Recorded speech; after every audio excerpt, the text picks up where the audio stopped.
And okay, so I remind you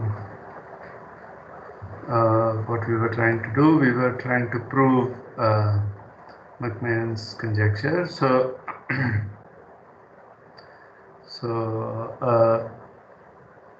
what we had done was to prove a lemma which said that the number of symmetric plane partitions inside an A by C box is this sum of Schur functions inside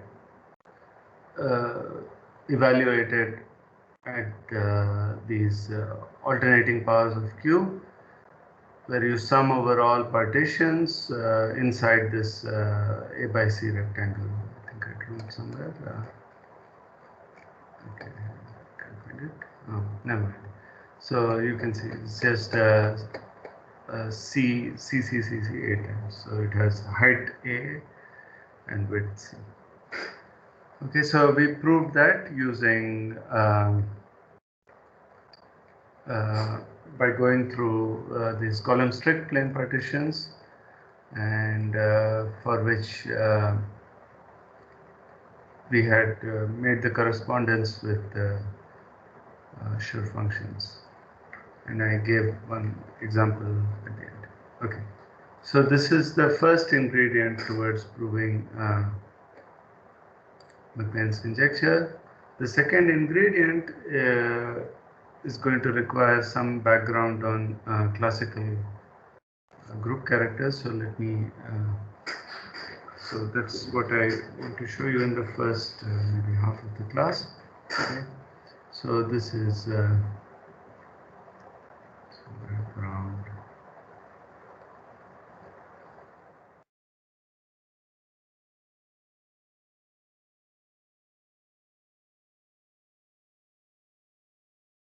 So I should warn you that all of this is not in Rasool's book, but I thought it would be good to know. So, so some of you, I think, have done some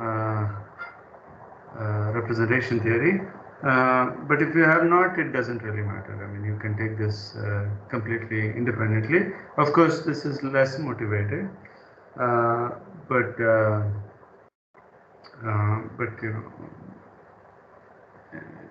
it's not the end of the world. So recall that we had the Schur functions we had defined, rather we had let me just say defined. I mean, the Schur function x1 up to xn, infinitely many variables, as the ratio of these determinants. So determinant xi to the lambda j plus n minus j divided by determinant of xi n minus j. So in both cases, this is I and j run from 1 through n, and I want you to pay attention. I want to draw your attention to the fact that the denominator is the same as the numerator with for the empty partition. So if the lambda j's were all 0, then the numerator would become equal to the denominator. Okay, so this turns out, this formula turns out to be a part of a very general story, and this involves what are called characters of classical groups. So this turns out to be a special case of the Weil character formula.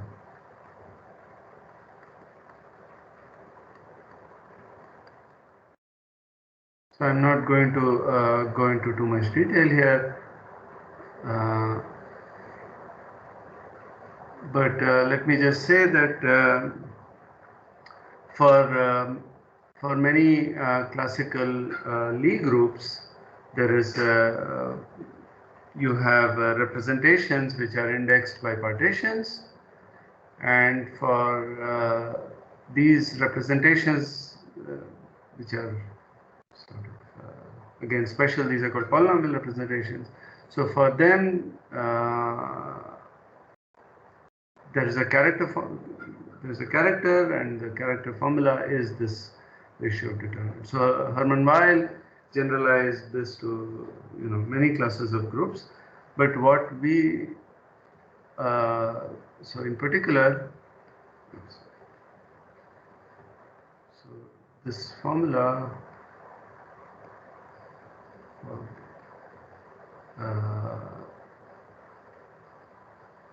for Schur functions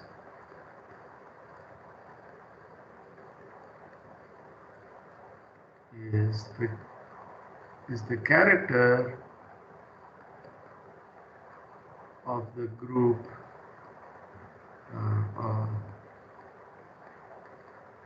GLN, it's always complex numbers, at a representation, or let's say for the representation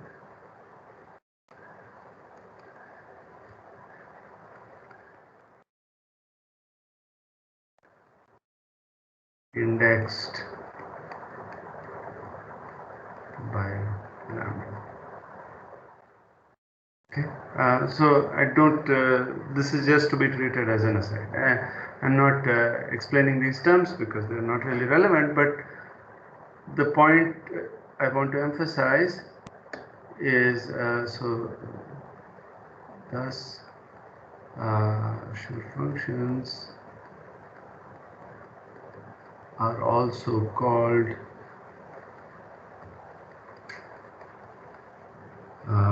general linear characters, GLN characters.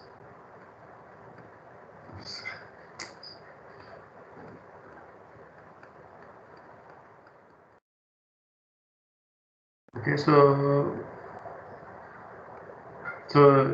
many people in representation theory prefer to use the term GLN characters instead of Schur functions. So for them, this is just one of the characters. I mean, for us, these are kind of special, but for them, this is one of many. So I want to. So this, in some sense, is the first. So okay, so let me just say one. Similarly, there are character formulas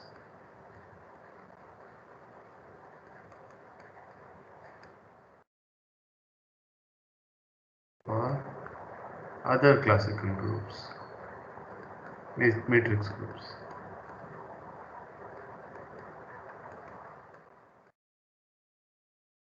Okay, so this is called again some names. This is type A. Okay, for whatever that means. I mean, let's not go there. So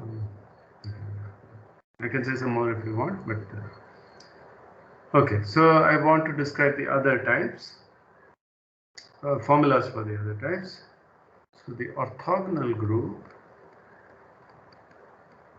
Oh, maybe before I go there, before I go to number 2, let me remind you what the orthogonal group. We are always over C. The orthogonal group is ON, which is the set of n by n matrices again over C, such that A is identity. The star is summation conjugate. So this is another family of groups, important groups, matrix groups. But here the odd and even groups behave very differently.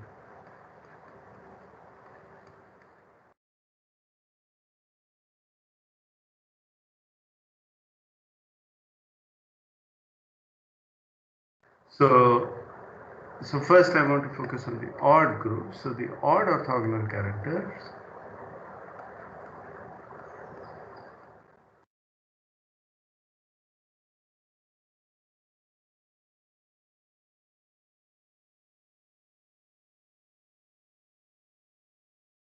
denoted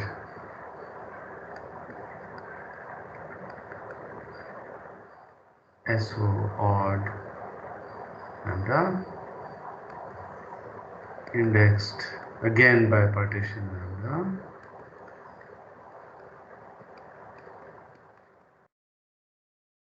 by either a partition like we have seen, or what is called a half partition sometimes,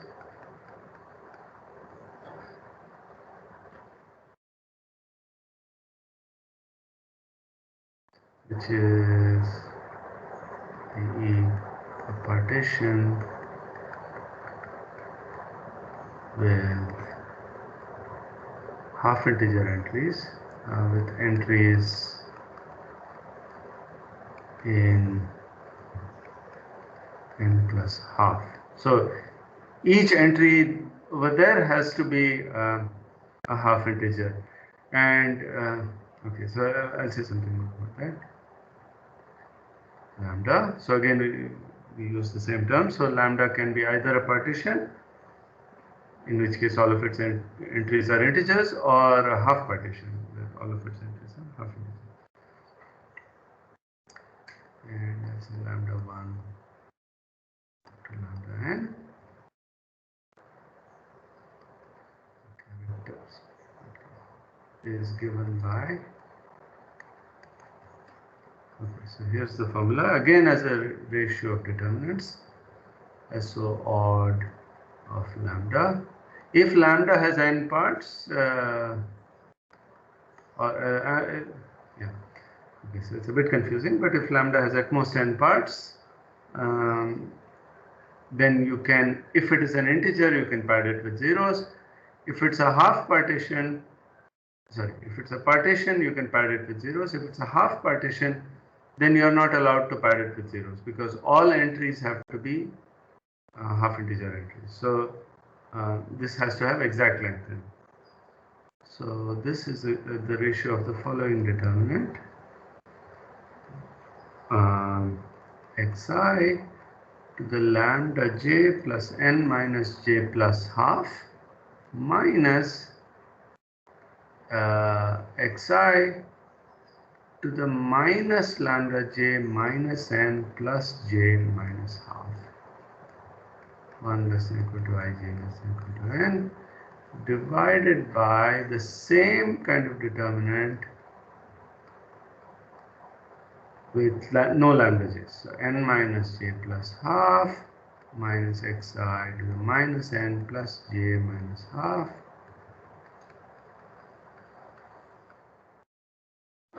Okay, so so again you have ratios of determinants, but now you notice that you know, you have negative powers. So this turns out to be what is called a Laurent polynomial. So it's a priori it seems a rational function, but I mean, just like here, so this seems like a rational function, but you know that the denominator is the Vandermonde, and here this numerator is divisible by the Vandermonde. So similar things happen over here. So let me explain that. Okay, so let me paste this. So for convenience, say it's convenient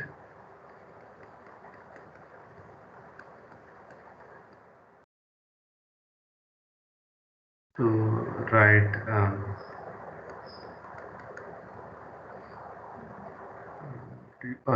to use the notation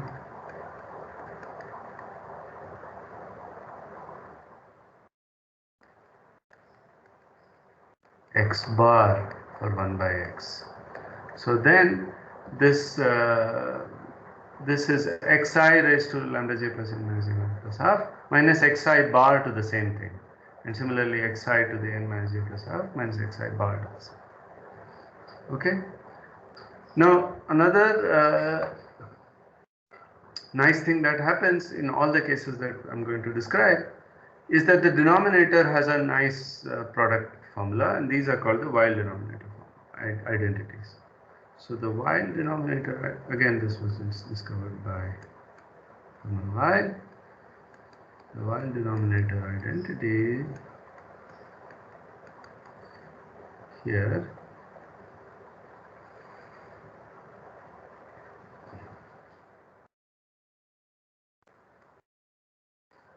states, so let me copy paste this denominator.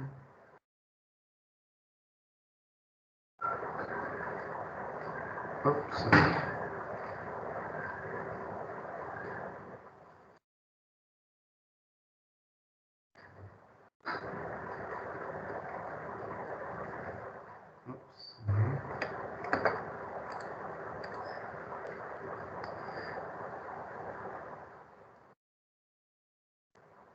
So this thing is equal to the following expression. So you notice that there are all these halves here. So that might cause another worry, but it will turn out that everything is convergent. So I equals 1 to n xi to the half minus xi bar to the half times the product 1 less than equal to I less than j less than equal to n. So this should remind you of the Vandermonde. Xi minus xj times xi xj minus 1 divided by xi. Okay. And so what is going to happen is that the numerator is going to be exactly divisible by these factors, and at the end you will get a Laurent polynomial in the exercise. So let me show you an example. So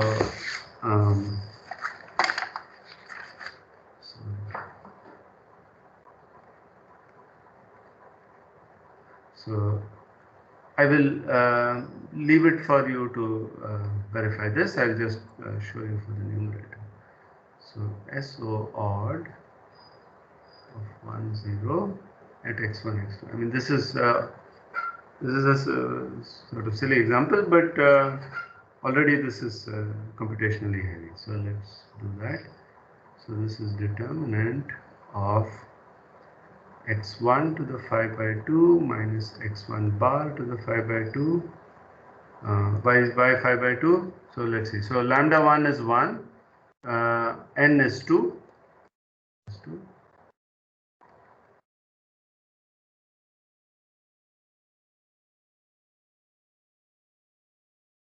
Right, n is 2, there are two variables. So lambda 1 is 1. So 1 plus 2 minus 1 plus half. So that's 5 by 2. Okay, so that's the first entry. And here let's do the second entry. So here when j is 2, so lambda 2 is 0. So 0 plus 2 minus 2 plus half. So it's just going to be x1 to the half minus x1 bar to the half. And the second row is the same thing with x1 vector space.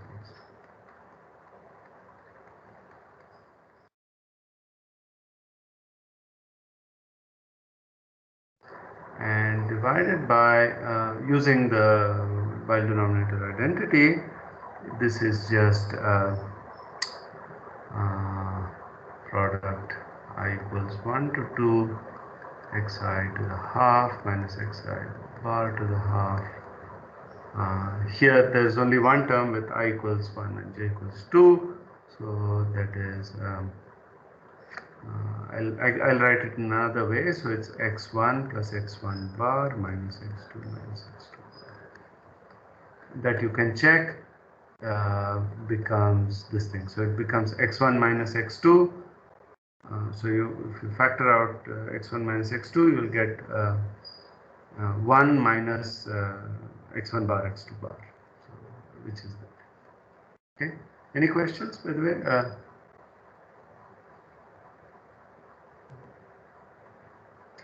Okay. So now you know there's a fair amount of algebra. So maybe I'll just you can see. I mean, it's not at all trivial to do this computation, but if you do it, you will actually get x1 plus x2 plus 1 plus x1 bar plus x2.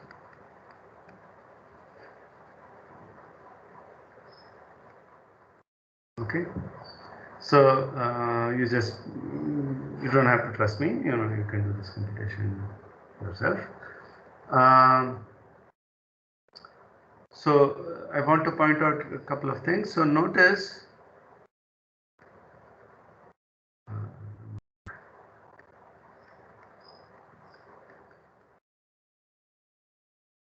as in the GLN case, this is symmetric in xi going to xj. Unlike the GLN case, this is a Laurent polynomial. Okay, so maybe I should have said that.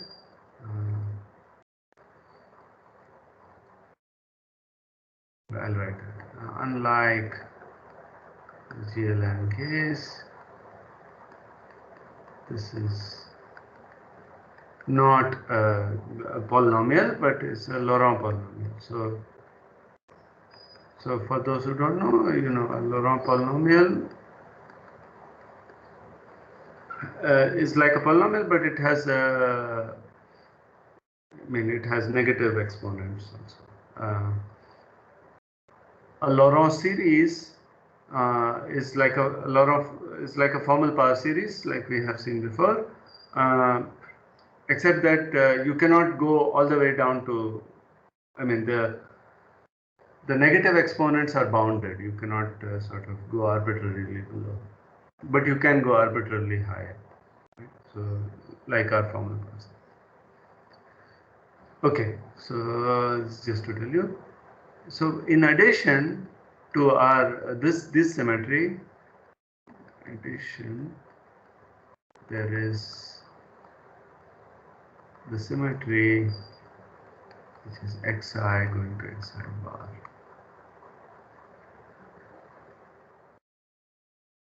Symmetry for all I. Right, so that you can see here. So of course this is symmetric in x1 going to x2. It's also symmetric in x1 bar going to x. I mean in x1 going to x2, x1 bar independently and x2 going to x2 bar. Right, so you can act by all these guys. Okay. So there's a larger group of symmetries, and that. Okay, so that's related to something. So as I said, so this is the type B case. So just like this was called type A. I should have underlined it. Okay, this is just so that if you hear these words again, you know what they are. Okay, so let me show you how to evaluate these on Sage. So in Sage, these are a little more tedious to evaluate. So again, you know, we have this symmetric functions, the algebra of symmetric functions, and now we have our usual shorthands. But these are not one of them, so you have to define them separately. So the orthogonal one is what we need, because these are the odd orthogonal characters. Now, what we need to do to evaluate them is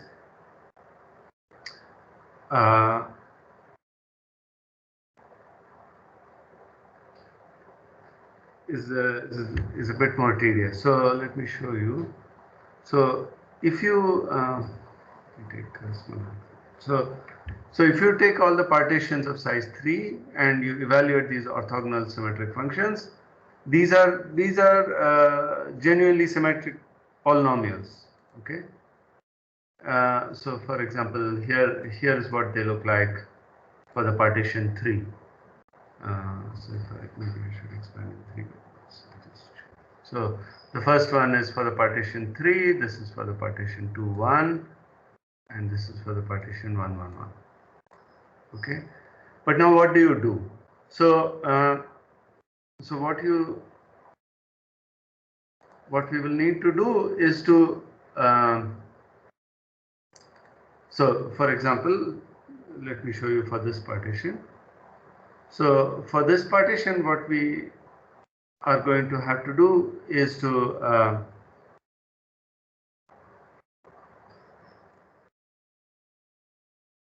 expand in 2n plus 1 variables. So if here we have n equals 2, so we have to expand in 2n plus 1 variables. So that will give us this. So x0 plus x1 plus x4, and then we are going to have to make the following substitution. So so we are going to have to substitute the last. So the first n will be our parameters, our free variables. The last n will be reciprocals of the, not the last n, the next n will be reciprocals of the first n. So x2 is 1 by x0, x3 is 1 by x1, and the 2n plus 1th you will have to set to 1. Okay, and if you do that, you get x0 plus x1 plus 1 by x0 bar plus x1 bar plus 1, which is essentially this kind.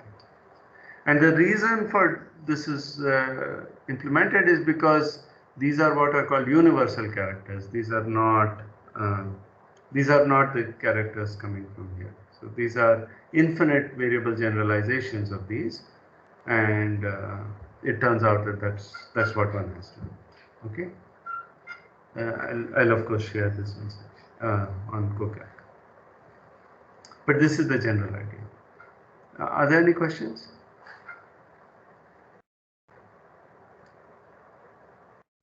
Okay. So this is the order orthogonal characters.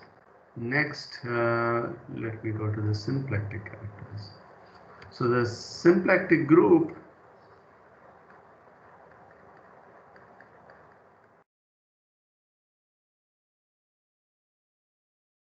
you might have seen this in your linear algebra course or some other course, I don't know,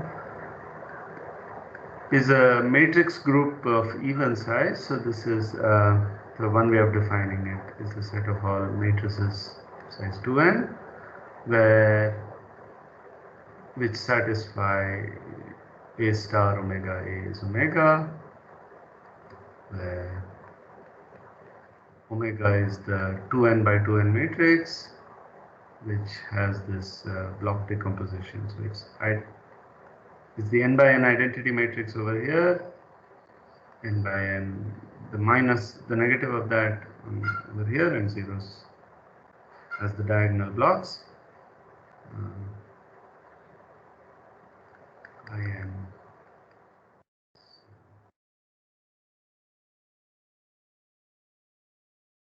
is the identity matrix.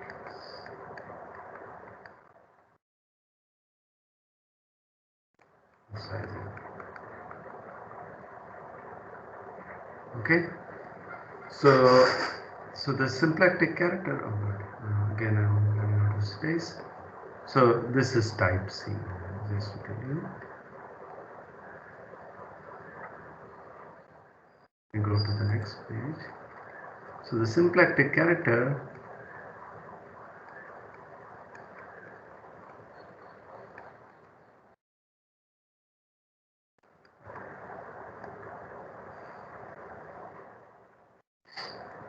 is indexed by a regular partition this time.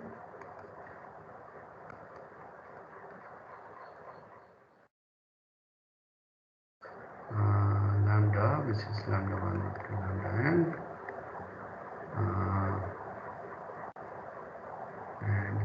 given by, so the notation is SP, so it's SP lambda of x1 up to xn is the determinant of, it's very similar to the orthogonal character. So xi to the lambda j plus n minus j plus 1 instead of plus half minus xi bar to the same thing. So lambda j plus n minus j plus 1 divided by, again, the same thing with no lambdas. So again, 1 less than equal to I, j less than equal to n. Xi to the n minus j plus 1 minus xi bar to the n minus j plus 1. Okay. So it's similar, and the while denominator identity, also I should have said that so I'll leave this as an exercise for you, and similarly for the others. The while denominator identity, so so the story is similar to the odd orthogonal case with different formulas. So here again, states. So this determinant over here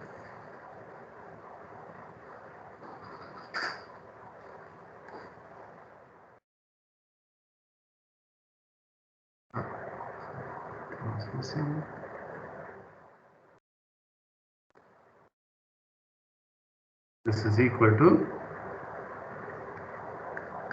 a similar product. So I equals 1 to n. So earlier we had xi to the half, but now we just have xi minus xi bar, and the same product, 1 less than equal to I less than j less than equal to n, xi minus xj, xi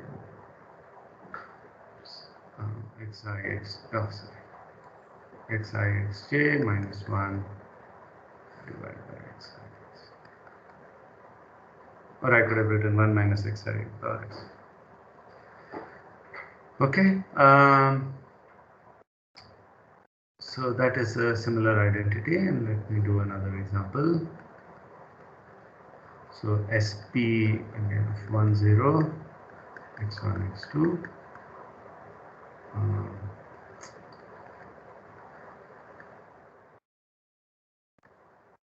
n equals 2. This is equal to the determinant of x1. So here lambda 1 is 1, n is 2, so 1 plus 2 minus 1 plus 1, so that is 3. So x1 cube minus x1 bar cube, and lambda 2 is 0, so 0 plus 2 minus 2 plus 1, so I get x1 to the 1 minus x1 bar to the 1, and the second row again is obtained by replacing x1 with x2. x2 to the 1 minus x2 bar divided by the same thing. So product I equals 1 to 2 xi minus xi bar, and then I have a single term which is x1 plus x1 bar plus x2 minus x2 bar, and again if you evaluate this you get x1 plus x2 plus x1 bar plus x2 bar, and this is different from here. So it's off by 1 compared to the odd orthogonal character. And let me show you on Sage. So here you need to use sim.symplectic to define the symplectic characters. Again, as I said, these are universal characters, and so let me show you how they look like. These are not Laurent polynomials. These are just regular polynomials. These are again different from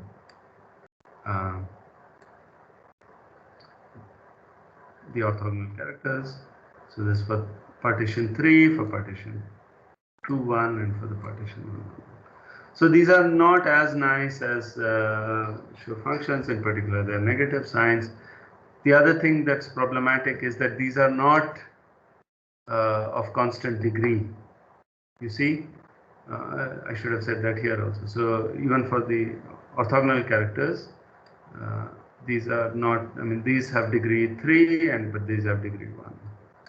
So they are slightly more messy, and harder to work with. So here what we would do, if I expanded in 4 variables, so here I'll have to expand. So for the symplectic character, I'll have to expand in 2n variables and set the last n to be reciprocals of the first n. So here this is what we get. And this matches what I have. Alright, so the last one are the even orthogonal characters. So the odd orthogonal, so the orthogonal group I already defined over here. And I mentioned the odd orthogonal and first because it's type B, and the even orthogonals are called type D. That's why, so I've gone in alphabetical order. So the even orthogonal characters, character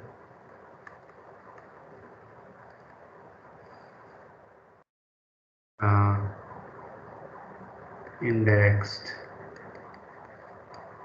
by a partition, again, or a half partition,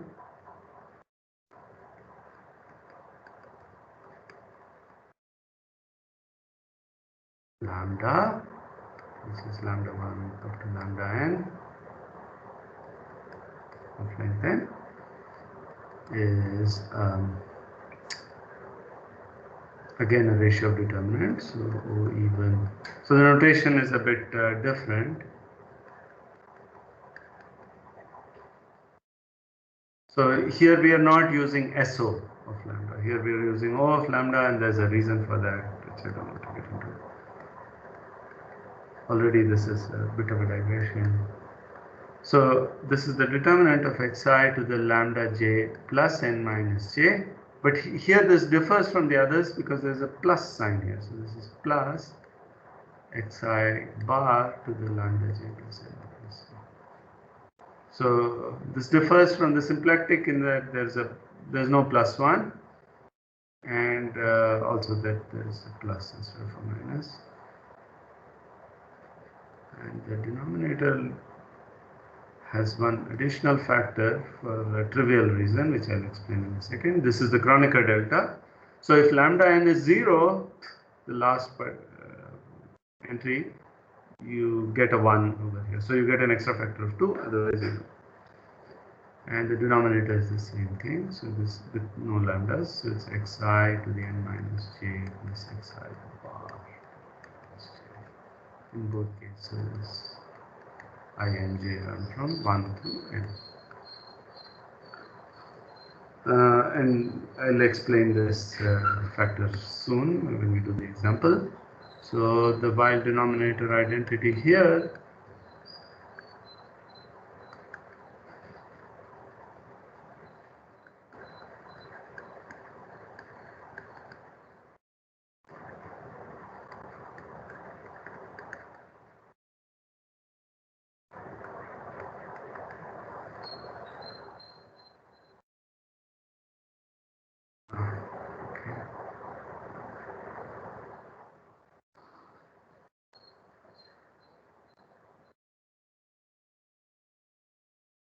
I can squeeze it in one line.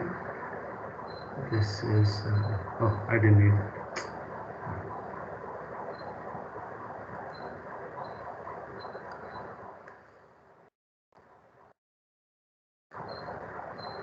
This is equal to product,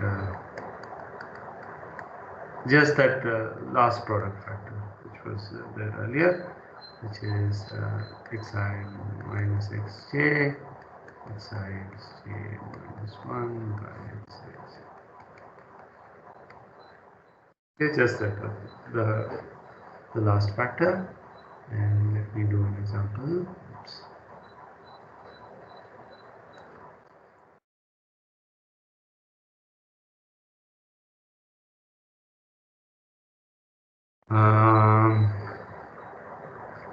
So let's do a more complicated example. The even orthogonal character at 1, 1, x1, x2. Now, this is the determinant of what? So lambda 1 is 1, n is 2, n is 2 again. 1 plus 2 minus 1, so this is squared, so x1 squared plus x1 bar squared, and lambda 2 is also 1, so 2 plus 2 minus, 1 plus 2 minus 2, this is 1, so this is x1 to the 1 plus x1 bar to the 1, and similarly x2 squared plus x2 bar squared, x2 to the 1 plus x2 bar to the 1 divided by, and now there's this has no fact, this is just a 1 because lambda 2 is not 0, so we just have that last, just have that product, which is, so 1 times x1 plus x1 bar plus x2 minus, so minus x2 minus, and if you evaluate this, you will get x1 x2 plus x1 x2 bar plus 2 plus x1 bar x2 plus x1 bar x2 bar. Okay, and maybe you can see now why this factor over here is there. If lambda n was 0, then you would get a 0. The last row when when I is n, sorry, when j is n, you would get xi to the 0 plus n minus n, so that's 1, and you have plus xi bar to the 0 plus n minus n, which is also 1. So the last row will become, last column will become all 2's. So you'll have an extra factor of 2 which you can pull out, and that will cancel. So that's to avoid that spurious factor. This is this. Okay, and let's see this. So here you again use this orthogonal symmetric functions, but here you just do the same kind of substitution that you did in the symplectic case. You take two n variables and you substitute the last n to be the reciprocals of the first n, and you get this, which is our example. Okay, so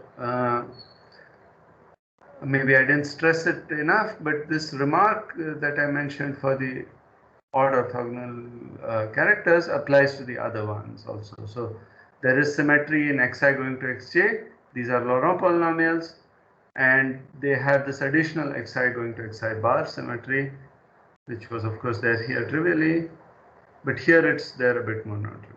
So you have you can individually change xi to xi bar, so then these two x1 to x1 bar, then these two will become these two, and you can also do x2 going to x2 bar, like that. Okay, any questions? So now I'm done with this this part of the story. Are there any questions about this? So this you can sort of treat as information for now, and it's again sort of nice formulas, but to see its relevance in the larger scheme of things, you'll have to do other courses in representation theory, for example.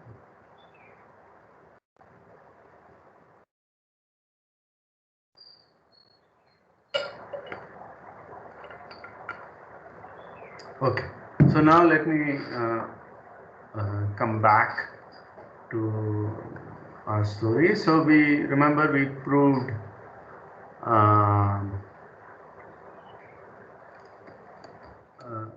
that that the generating function for symmetric plane partitions inside an A by C box is this sum of Schur functions inside A by C rectangle. And I showed you by examples that this sum also seems to be nice. And the reason for introducing all this characters is the following. So I sum over partitions inside this C by A rectangle of Schur functions of x1 up to xa, right? A variables. This turns out to be the odd orthogonal character of the rectangular partition, which is C by 2 raised to the A of x1 to the xa times one extra factor, which is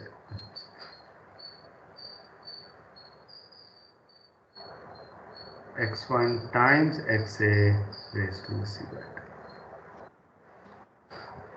So this sum of Schur functions turns out to be nothing but an odd orthogonal character. Depending on whether C is odd or even, you get a half integral or integral partition. Okay, and that's why we needed to define things in that generality. So none of the other characters will make an appearance, but I thought it would be good to give you sort of a holistic picture of what's going on. Okay, so right. So I will skip the proof. I'll leave the proof as a kind of reading assignment for you. So reading assignment from Rasool's book. It's not terribly enlightening.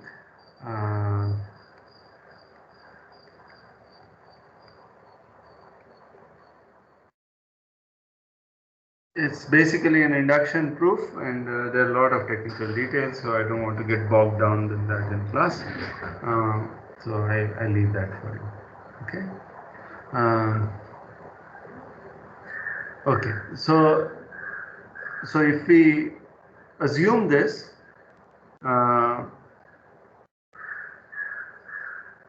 maybe, yeah, so maybe it would be, I didn't think about it then, but maybe it would be a good idea to show you this for A equals C equals 2. So let's evaluate the odd orthogonal character. So where is that? Yes, so this is the partition. So here this would correspond to A and C are 2, so we should take C by 2, which is 1, 2 times. So we want the partition 1, 1, and we have to make the same kind of substitution as we did earlier. And now let me simplify. I don't know if I can simplify that. Maybe I can multiply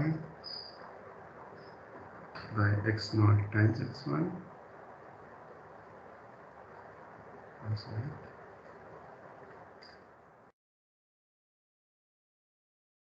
Expand. Okay, so now we get so let's, oh, now I have to substitute. Got it. Okay. Okay, so we have to substitute with x1 and x2. So let me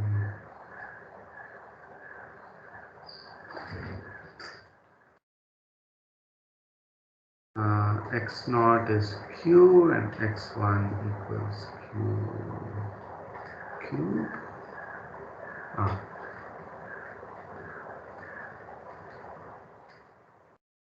Let's start start over. So here is this. So I multiply by x naught x1, expand, and then I substitute, and I get this.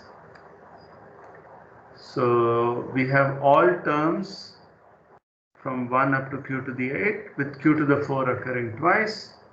And if you compare with this, you get 1 q squared, q cubed, q4 occurs twice, q5, q6. So it's exactly that. Okay. So this does make sense. Okay, so good. So I remembered to explain this. So now let's prove Macmillan's conjecture. So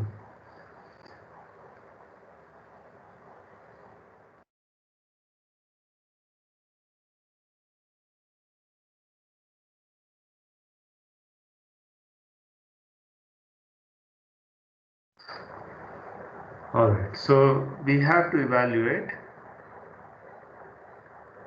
So by the lemmas or lemmata, the classical plural of lemma, we have to evaluate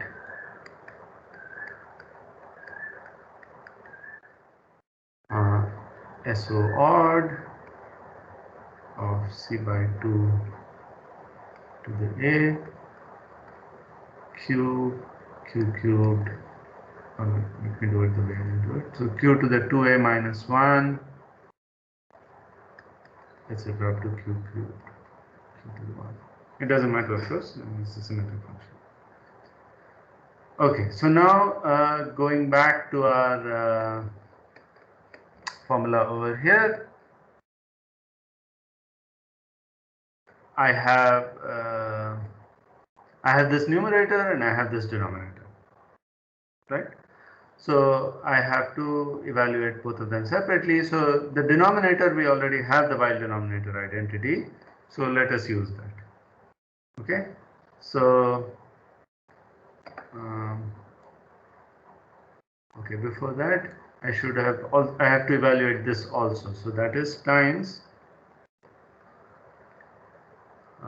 q to the 2a minus 1 plus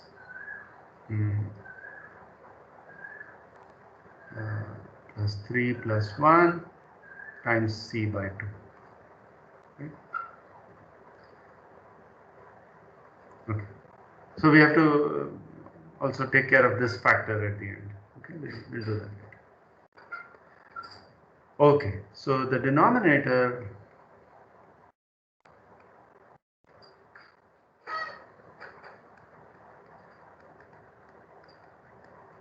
the character. So what simplifies our life a little is that this is a rectangular partition. So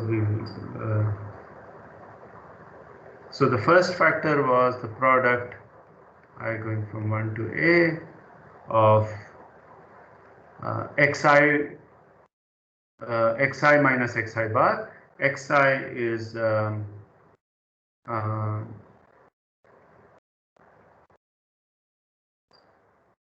did I do? Yeah, so xi is q to the 2a plus 1 minus I minus q bar to the 2a plus 1 minus I, and this other product 1 less than equal to I less than j less than equal to a of xi minus xj. So that is q to the 2a plus 1 minus I minus q to the 2a plus 1 minus j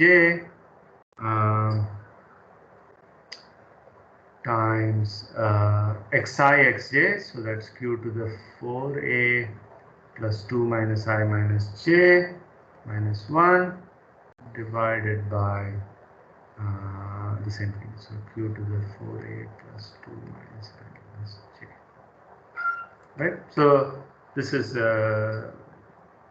this is the while denominator formula, and now replace I by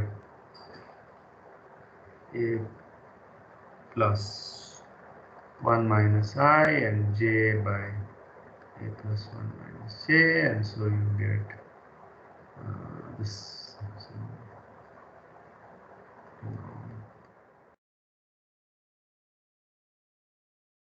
Product I correspond to A again, so you get okay.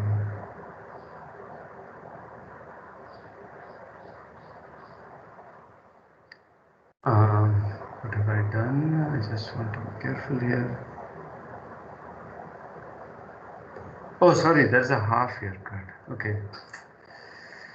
So this is, it was xi to the half minus xi bar to the half. So that's a mistake. So it's a, so the half term is a plus half minus I by 2 minus the same thing.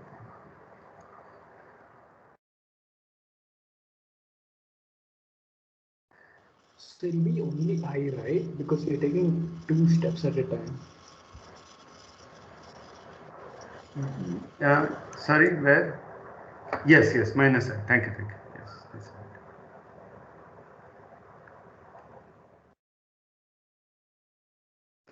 That's right. So now, if you substitute, if you make this substitution, you will get nothing but q to the I minus half minus q bar to the I minus half. And now, when you do the substitution, I and j will switch sign, switch inequalities. So 1 less than equal to j less than I less than equal to a, and you will get q to the 2I minus 1 minus q to the 2j minus 1 divided by, at times q to the 2I plus 2j minus 2 minus 1 divided by q to the 2I plus 2j minus 2. Okay, and now let me avoid this pesky halves. So I get, if I take out the factors of I minus half, I'll get q to the half plus, in the denominator I'll get q to the half plus 3 by 2 plus etc. up to 2a minus 1 by 2. Product I equals 1 to a, q to the 2a minus 1, sorry, 2I minus 1, and the product,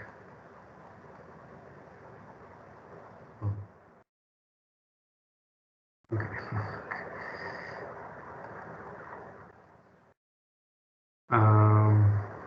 I have to sum all these up. I'll do that in a second. So 2I minus 1 minus, same thing.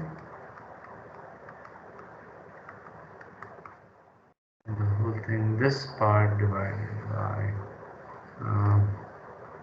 I just have to do it systematically. So 2 is common, so I just have to sum over I plus j minus 1. So you fix j equals 1, then I goes from 2 to a, so 2 plus up to a plus twice, then you go from when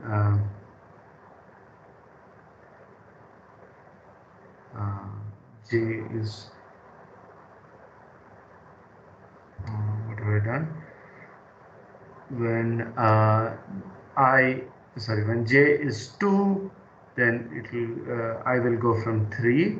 So then you'll have 4 plus up to a plus 1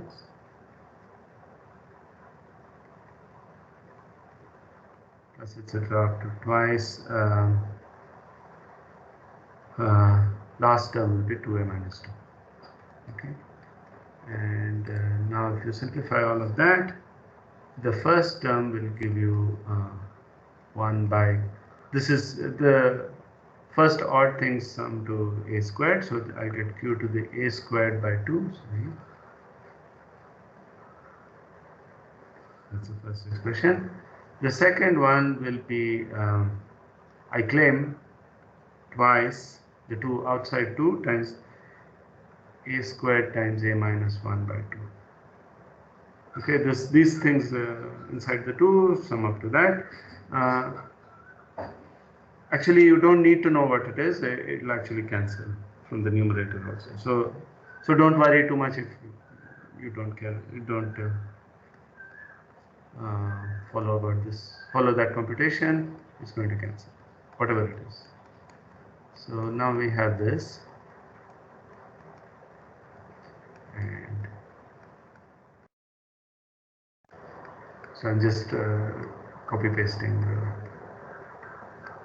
formula above the numerators. Okay, so this so we stop here for the numerator, denominator. I'm sorry. So the numerator is a little more complicated, but it can be evaluated using a nice trick. So this is denominator.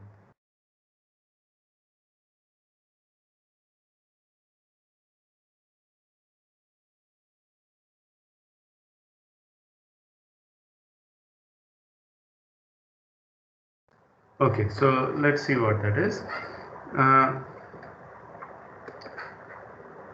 So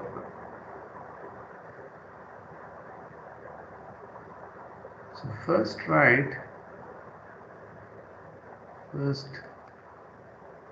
keep the xi's generic.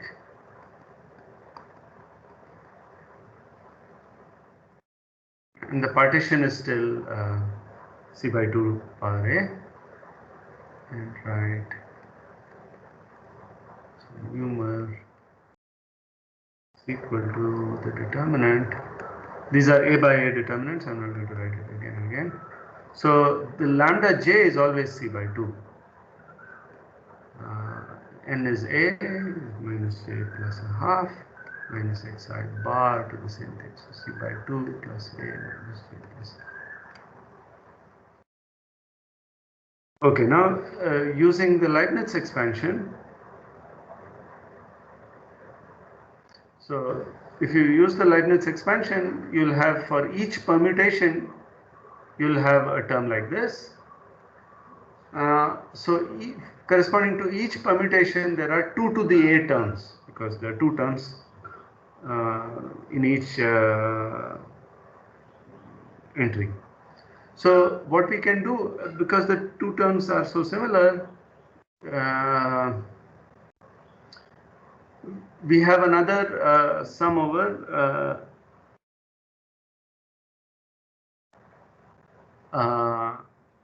subsets.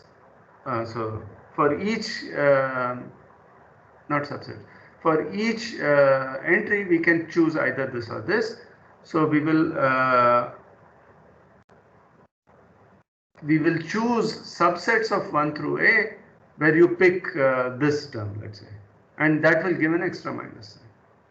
So let me summarize what I just said. So we use Leibniz expansion.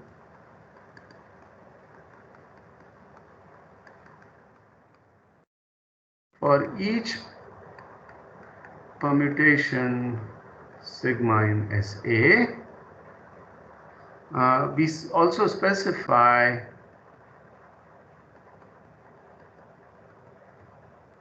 a subset, let me call it T of A,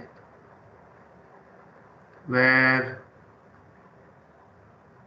we use the second term.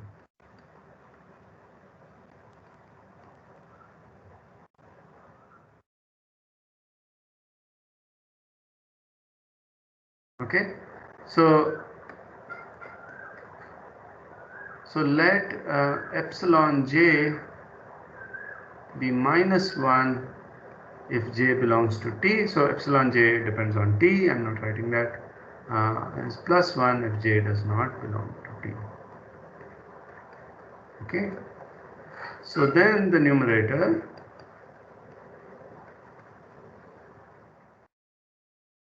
so we double summation sign, so summation over sigma and summation over subsets T. The sign is going to come from the signature of sigma plus the cardinality of T, because for each T we'll get a -1. And then we are going to take the product over J going from 1 to J going from 1 to A, X sub sigma J, and this epsilon J is going to tell us which term is going to come. So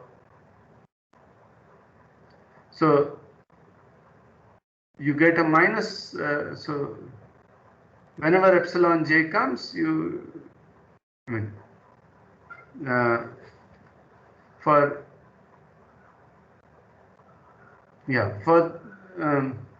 epsilon J depends on T, remember? So for every subset T, you will pick the minus sign if that Jth entry is in T. So that corresponds to this.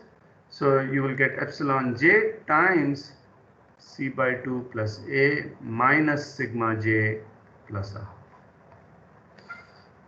Okay, is that clear? So to repeat, you take the collection of you sum over all possible subsets which index where you are picking the second entry, and for each of those you will have a minus sign over here, so that's epsilon J is -1 if J belongs to T, so that's the minus, otherwise it's a +1, and so for all those guys you get these factors, and the sign I hope is clear. -1, the signature contributes in the usual way, and here you get this extra factors from this minus. Okay. Now we are going to replace sigma by sigma inverse. So then the sum is not going to change. The signature remains the same. What messes up over here is instead of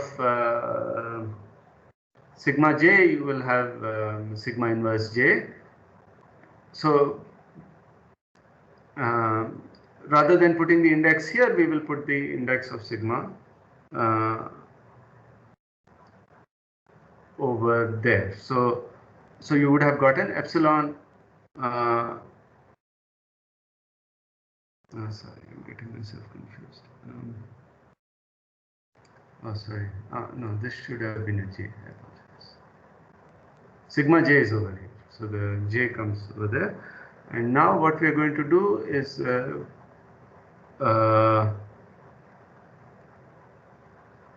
let me just write what I want to do. Epsilon j by epsilon sigma inverse j. So then what that does is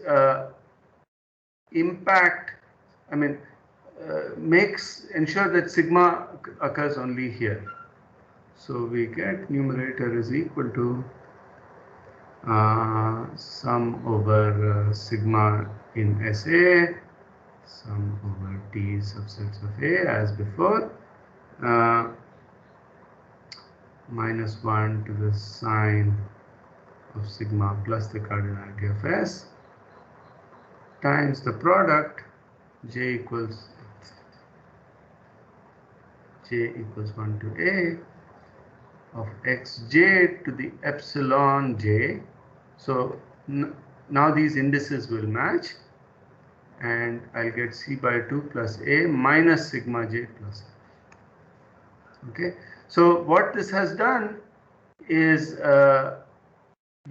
instead of matching the epsilon j with j over here, matches the epsilon j with the index of the x here. Okay, and then now we can substitute the variable. So this trick is what is going to allow us to express the numerator also using the Weil denominator identity. Okay, so let me show you how that's done. So substitute, now substitute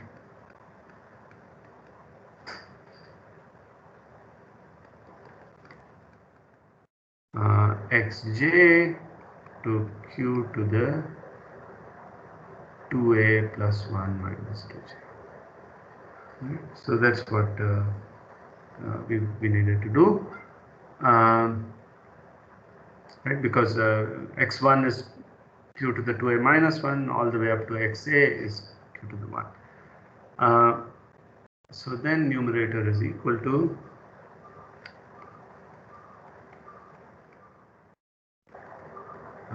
some sigma in SA, some t subset of A minus 1, oops, this should be cardinality of t. Sorry.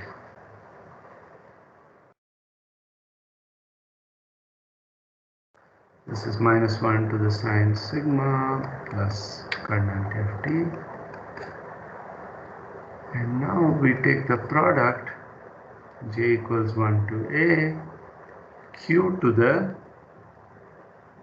epsilon j c by 2 plus a minus sigma j plus half times 2a plus 1 minus 2j. And what we are going to cleverly do, color, this factor we'll write as q to the, so I'll take the half factors on this side. So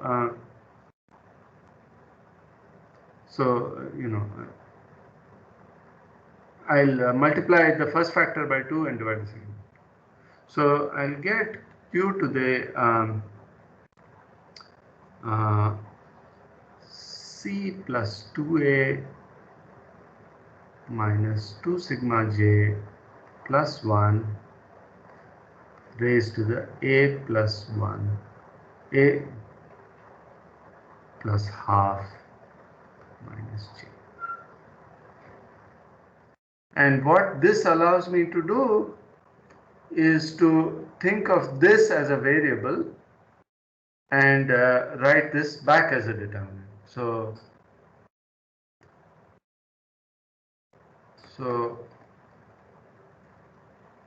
going back the same way,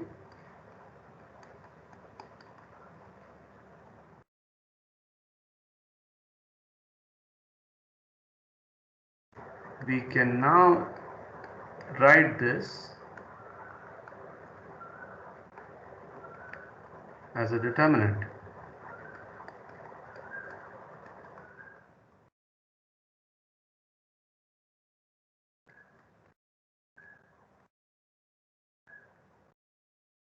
So this is now going to be equal to the determinant of q to the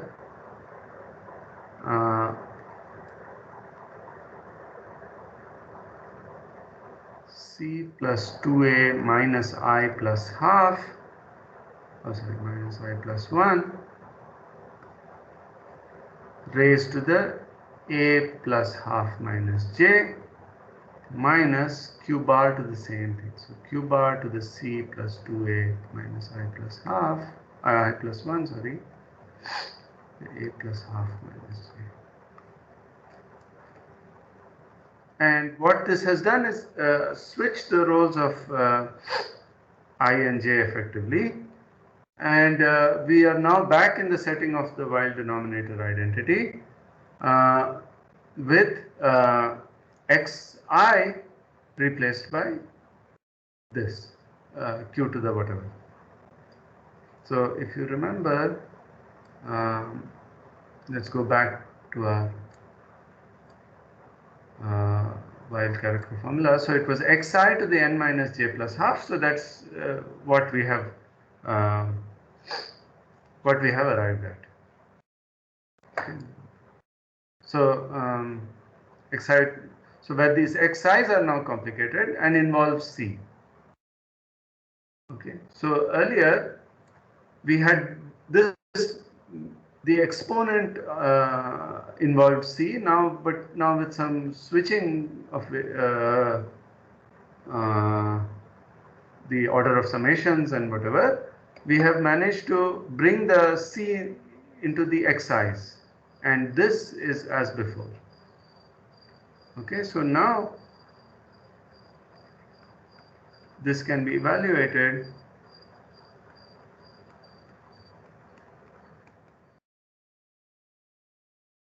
using the denominator. The same.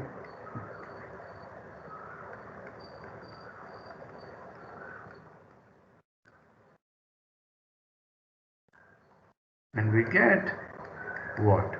So now we have to, so we are now basically repeating this denominator determinant computation with instead of q to the a plus whatever, there's an extra c by 2 hanging everywhere.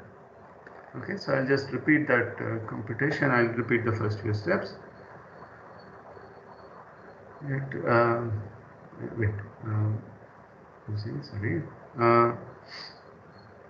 With xi replaced by q to the c plus 2a minus 2i plus 1.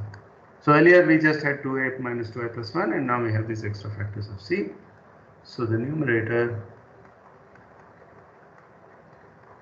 is equal to the product I going from 1 to a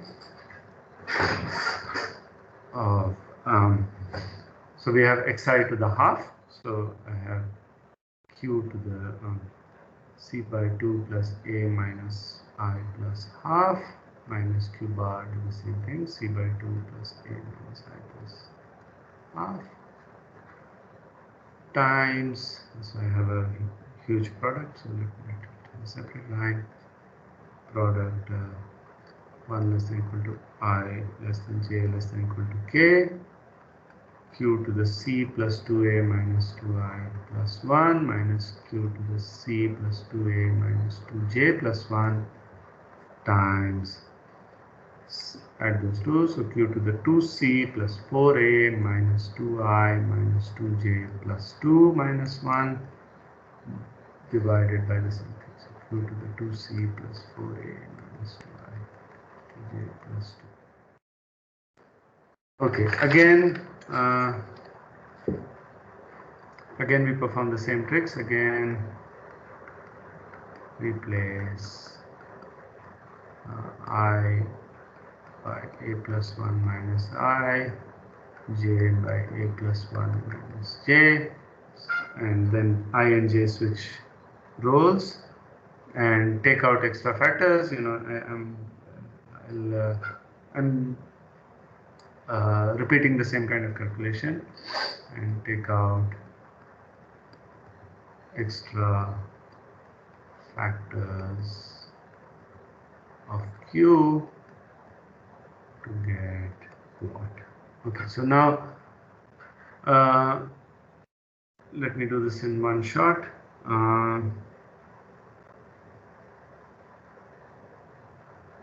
So okay, so first, okay, maybe I'll not do it.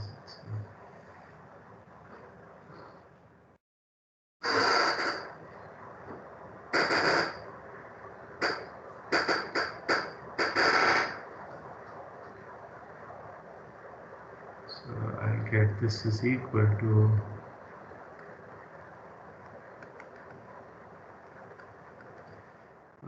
q to the c by 2 plus I minus half minus q bar to the same thing, c by 2 plus I minus half, and times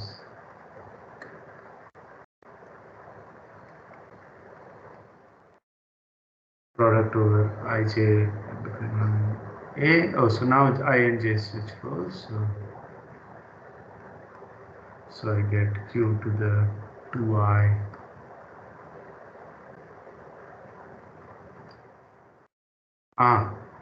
Okay, right. Okay, I'll explain that in a second. So notice that I have q to the c extra hanging over each term over here, right? So I can just pull all that out, and then I've left with what I had before. So q to the 2I minus 1 minus q to the 2j minus 1 times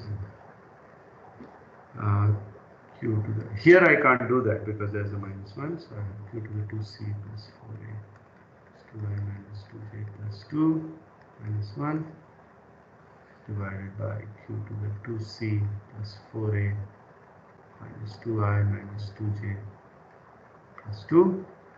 And here I have times q to the c, right? So for each pair ij, I have this extra q to the c, and I have q to the 2c in the denominator. So I'll cancel that factor. Okay, so now I get, now you take out the extra factors of q, and now you will get, all right, so what should I do? So I have, for the first factor, I will get product I equals 1 to a, q to the 2c plus, q to the c plus 2I minus 1 divided by, what do I get? Here I have a factors of c by 2 first of all. So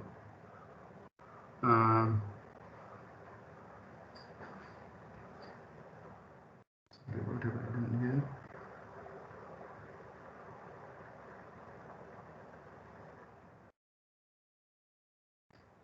Just a second.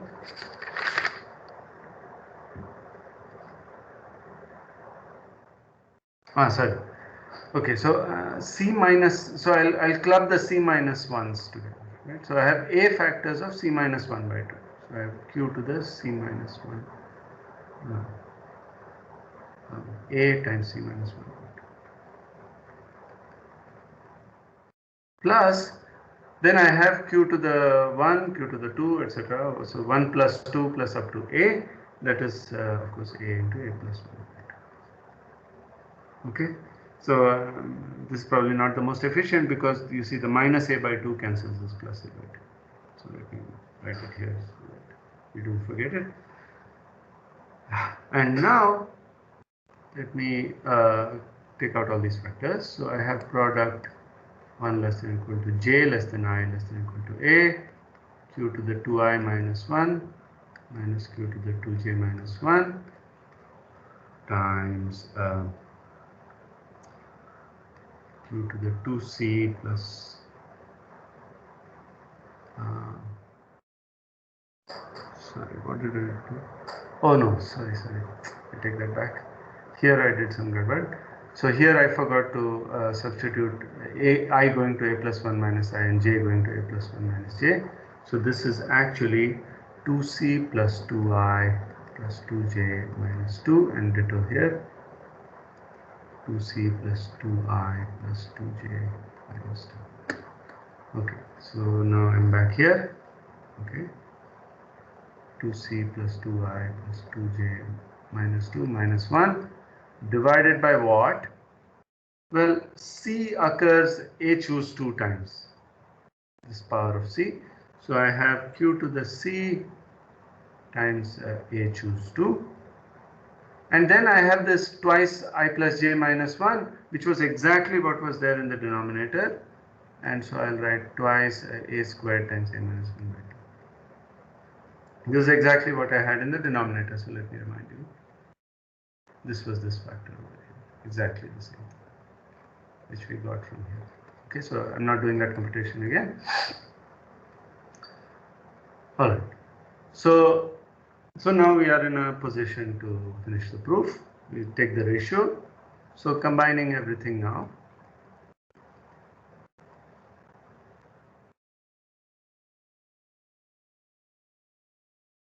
We get. So let me take the numerator first. So product I going from 1 to a. I'll assimilate the powers of q at the end. So I have q to the c plus 2i minus 1 minus 1. And you'll notice that in the denominator, we have the same kind of factor with no c. So I going from 1 to a, same thing, q to the 2i minus 1. So I'll put that in the denominator. The second factor is the product over j less than I less than equal to a. So I have q to the 2i minus 1 minus q to the, actually let me not do that. So this q to the 2i minus 1 is exactly the same, minus q to the 2j minus 1 is exactly the same thing in the denominator. So we can simply forget that factor, and I only have,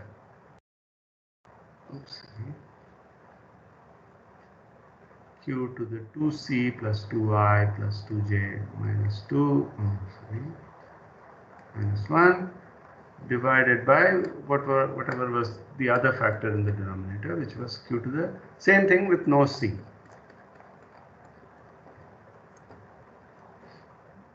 Divided by q to the 2i plus 2j minus 2 minus 1, right? So now we have taken care of everything. Times, now let's write down all the factors. I remind you that we had to evaluate, we had this extra factor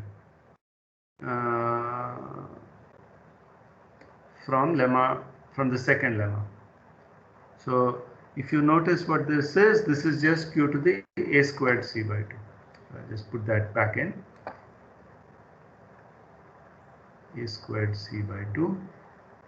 Okay, that was that factor. And now let me assimilate all the q powers over here. So from the numerator, I have q to the ac by 2 plus a squared by 2 times q to the c times a choose 2 plus a squared a minus 1. That's from the numerator. And from the denominator, I have just this, q to the a squared by 2 plus a squared a minus 1. So let me put that back in. Q to the a squared by 2 times q to the a squared a minus 1. And now let me start cancelling the terms. So this cancels this, as I mentioned, this part cancels this, great. And now if you see what this three terms are, this thing is just c times a into a minus 1 by 2. So that's a minus ca by 2, that cancels this, and a plus a squared c by 2, which cancels. So we get all the remanent powers of q are going to cancel. This will cancel with this, will cancel with this. And so as they should, because there should be no trailing powers of q. Also, there's a minus 1 here. Right? And this is exactly McMahon's rule, which gives